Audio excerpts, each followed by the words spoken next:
In this question, a homogeneous sphere of radius A and density rho floats in liquid at 0 degrees Celsius with its center at height h above the level of the liquid, which has volume expansion coefficient gamma.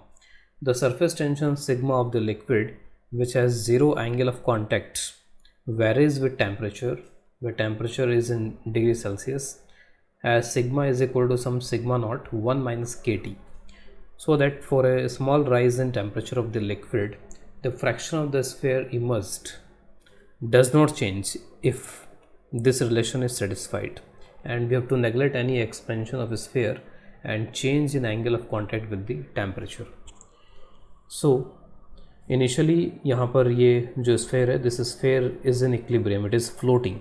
So let us see what kind of forces are acting on it. And the initial equilibrium is at 0 degrees Celsius, and at 0 degrees Celsius the surface tension will be equal to sigma naught.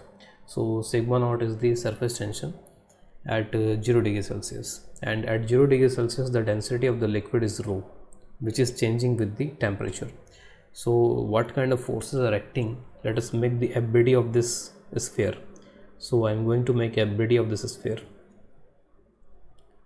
तो इस sphere का यहाँ पर एक FBD create करते हैं. तो suppose this is the sphere, और जो लिक्विड है वो लिक्विड यहाँ पर इसका angle of contact is zero. If angle of contact is zero, that means the tangent drawn at the contact, the tangent drawn at the contact at the surface of the liquid and at the surface of this sphere are in the same direction. That's why the angle of contact is zero here. So let us draw the tangent. So at this particular location the tangent will be something like this. This is the tangent at this particular location. This is the tangent at this particular location. So how the liquid will be there? So liquid will be somewhat something like this. So liquid is like this. So liquid at this particular contact, it won't be like that as shown in this diagram. So liquid will be something like this. It will bend like this. So this will be the liquid surface. It will be somewhat like this, and at this point of contact the tangent will be similar to the tangent at the sphere. So the angle between them will be 0 degree. So this kind of liquid surface will be there at the contact. So force of surface tension, force due to surface tension will be along this tangent, and this force is attractive in nature. So due to surface tension, force will be acting on this periphery. So force will be acting on this periphery, and as given in the problem, the center is at a height h of the level. So the center is at this height. This height is equal to h. So the force due to surface tension will be acting like this on the periphery. So this force is acting on whole periphery. This force is acting. And suppose if I take a very small length here, so force due to surface tension on this length will be sigma into dl, and likewise the force here is also sigma into dl. So net force due to surface tension, as we can feel from here, from the free body diagram, the net force due to surface tension will be vertical downwards. So surface tension का net force will be vertical downwards. और कितना होगा surface tension का net force? तो let us join this and make some geometry here.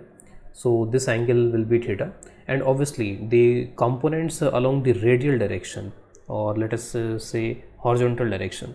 So horizontal direction component will be cancelled, and the vertical downward component will be added up. And what is this angle? This angle will be again theta. So what is this component? This component is sigma dl cos theta. So this component is sigma dl cos theta. So this kind of components, the downward components, will be added up. So net force due to surface tension, the force due to surface tension will be force due to surface tension. This is equal to sigma dl cos theta, and addition of these terms. Obviously sigma and cos theta is same at each and every point. So sigma cos theta will be taken out, and this dl, what is this dl? So this dl on this circumference on the periphery will be equal to this circumference of this circle, for which the radius of this sphere is equal to a, and this radius which I am talking about, this radius, so this radius here will be under root a square minus h square. So this will be the radius. So this integration of dl will be 2 pi of the radius. So this is sigma, and what is the value of cos theta? So cos theta will be again under root of a square minus h square divided by a. This is cos theta, and this dl is 2 pi r, and r is under root a square minus h square. So net force due to surface tension is 2 pi sigma divided by a, and this will be a square minus h square. This is the net force due to surface tension, which is acting in the vertically downward direction. So this is vertical downward. So on this net force due to surface tension is acting vertical downward, so I am just showing this like this. This is force due to surface tension, and obviously force due to gravity is like this. This is mg, and force due to buoyancy. So buoyancy force is vertically up. So in equilibrium these three forces are balancing, and in equilibrium we can write B is equal to this mg plus force due to surface tension. If you write at 0 degree Celsius, for 0 degree Celsius initially this sigma is equal to sigma naught, and this buoyancy is equal to density of the liquid, and density of liquid is not given. I am just writing density of liquid is equal to rho L, and this is volume submerged. What is the volume submerged here? So this much volume. So this much volume we have to take. If you want to find this volume, we have to use some integration technique. If you don't remember this volume directly, then we have to integrate and find this volume. So density of liquid, volume submerged multiplied by g, this is the buoyancy, and what is this mg? This is density of this sphere. I am writing in terms of density because we have given the density of this sphere. So density into volume, total volume multiplied by g. And what is the force due to surface tension? This is 2 pi sigma is sigma naught here. This is 2 pi sigma naught divided by a square minus h square. So this is the equation for the equilibrium. Now as given the problem that the fraction which is submerged is not changing on changing the temperature. So that means we have to neglect the expansion of a sphere also with temperature. So the radius, volume and all will be same for a sphere at other temperature also, and the same geometry will be maintained because there is no expansion, there is no change in the fraction which is submerged here. So same geometry, same like this thing, and same type of surface tension force will be there, but surface tension, the value of surface tension will be changed according to this equation. So exactly same geometry will be there, and again if fraction is not changing and this sphere is in equilibrium, so obviously if a sphere is in equilibrium then this equation is followed. And in this equation, if you see what kind of changes can be there in this equation, so obviously the weight cannot change, mg cannot change, there will be change in the buoyancy force and there will be change in the surface tension force, and these changes must be such that these changes are equal. So because mg is not changing, obviously the change in buoyancy and change in surface tension should be equal. So change in buoyancy and change in surface tension should be equal for the equilibrium on other temperatures. So change in buoyancy, this would be equal to the change in the surface tension force. And what kind of change in buoyancy? In buoyancy we can see that the terms of density of liquid, volume submerged into g. So density of liquid will be decreased. So density of liquid will be decreased on higher temperature, and volume submerged is same as given the problem. So buoyancy will decrease and this surface tension will also decrease, because from this equation surface tension is decreasing, so force due to surface tension will also decrease. So these two decrease must be equal for equilibrium to be maintained.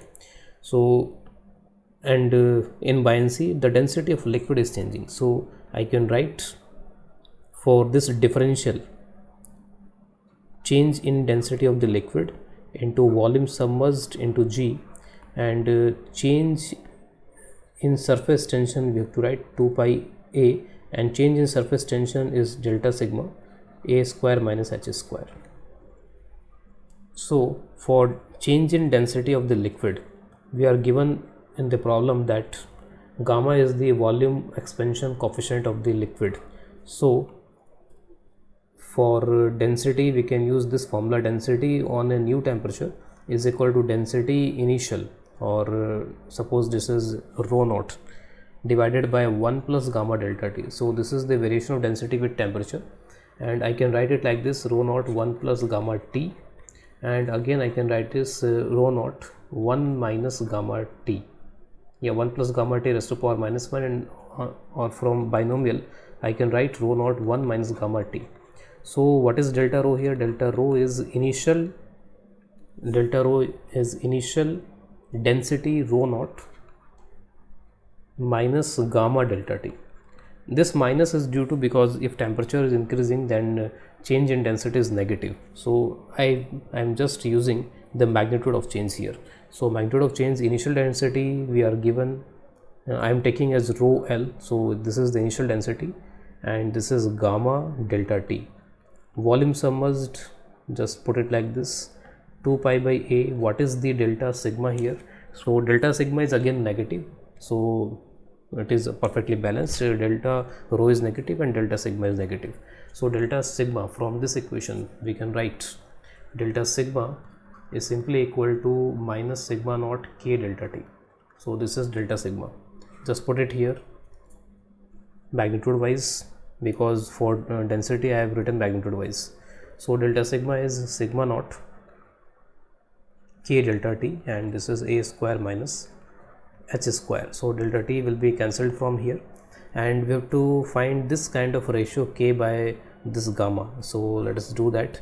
So K by gamma from this equation will be, so gamma will go in the denominator on this side, so this will be rho L V submerged into G into A divided by 2 pi sigma naught A square minus H square. I haven't put the value of volume submerged here. Volume submerged मैंने अब तक इसमें put नहीं किया है, otherwise calculate करने के हिसाब से जैसे मैंने बताया कि we have to integrate this and to find the volume submerged here. But there is no need to find volume submerged. We can find the answer without this, because from this relation we know the density of liquid volume submerged into G. So this thing is known to us from this equation. So there is no unnecessary calculation of this volume submerged here. So we get rid of this calculation, and now the solution is straightforward from here. This you can write it like this: this is rho Vg plus 2 pi sigma naught A into A square minus H square, and there is A already there, so this A is already there, divided by 2 pi sigma naught A square minus H square. So multiplied with this A, so this will be rho Vga, and this is 2 pi sigma naught A square minus H square divided by this 2 pi sigma naught A square minus H square. And you can very well write it like this: K by sigma rho, and for V is the total volume here. So for V we can put 4 by 3 pi r cube is A, and 1 A is already there, so it will be A raised to power 4. So this is A raised to power 4 into G divided by this whole 2 pi sigma naught A square minus H square plus 1, because this 2 and this 2 will be cancelled, though it will be plus 1 and 1 will be go there. So K by gamma minus 1, and it will create the same expression as in the LHS in this given expression. So just we have to write the terms. This pi and pi will be cancelled, this will be cancelled 2, so it is 2 rho A raised to power 4 G divided by this 3 will come in the denominator, 3 sigma naught A square minus H square. So we can match this expression, and obviously this is the same as in the given